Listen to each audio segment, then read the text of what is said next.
जय श्री राम बंधुगण स्वागत ओडिया मोटिवेशन गान को आपण मानकु हम जानिबा प्रभु श्री गणेश मुंड काटला पर केवल हाथी मुंड कहीं लगी आपण मान जदि चैनल नुआ ताले चैनल को सब्सक्राइब और वीडियो को लाइक कर दे। मुंड काटला पर सब देवादेवी आसी महादेव पाखे पहुँचल। महादेव को कही कि माता पार्वती पुत्र तुम ये कि बड़ भूल कल। महादेव सहित देवादेवी मैंने कथा समय माता पार्वती आसी जो पहुँचती देखते पुत्र श्री गणेश से ना सब देवादेवी पचारे ये पुत्र किए जे कि मुंड कटिकी पड़ी ये तो पुत्र गणेश बोली से रागिकी क्रोध किए बध कर न कहले मुझे संसार समस्त को नाश करदे। पार्वती रागी जाए 64 जोगिनी रूप ने देवादेव की निज भितर को समय को लगिले। महादेव से समय कही कि तुम ये रूप त्याग कर ना कहीं ये संसार ना। माता पार्वती कही जेपर्यंत मो पुओ को जीवनदान न पाई से मुझे संसार। महादेव कहले ठीक अच्छे मुझे तुम पुत्र को फेरेदेवी कि मोर त्रिशूल जहाँ मुंड काटी मुंड के जोड़ी हेनी कहीं तुम पुओ मुंडे गर्व अहंकार पशि जाए से मो त्रिशूल तुम पुओ को बध करता किंतु मु तुम पुओर से मुंड फेरे पारि मुझे तार अलग किसी मुंड लगे पारि। महादेव माता पार्वती एक कथा कही सारी नंदू पिला उत्तर आड़ को मुंड कर शोथो ता माँ ता आड़ को पिठी कर शोथो से पिलार मस्तक आण श्री गणेश मुंडे लगे। नंदी महाराज महादेव कथा मानी सांगे सांगे जंगल भितर गले बहुत जगह बुली बुली देखते गोटे हाथी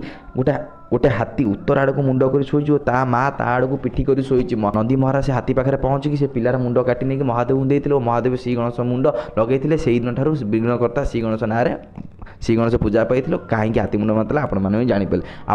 आपण मैंने तो जाने प्रभु श्री गणेश मुंड काटला पर हाथी मुंड कहीं लगी। जदि आपण मानक वीडियो भल लगे चैनल को सब्सक्राइब और वीडियो को लाइक कर दे। रही जय श्री राम।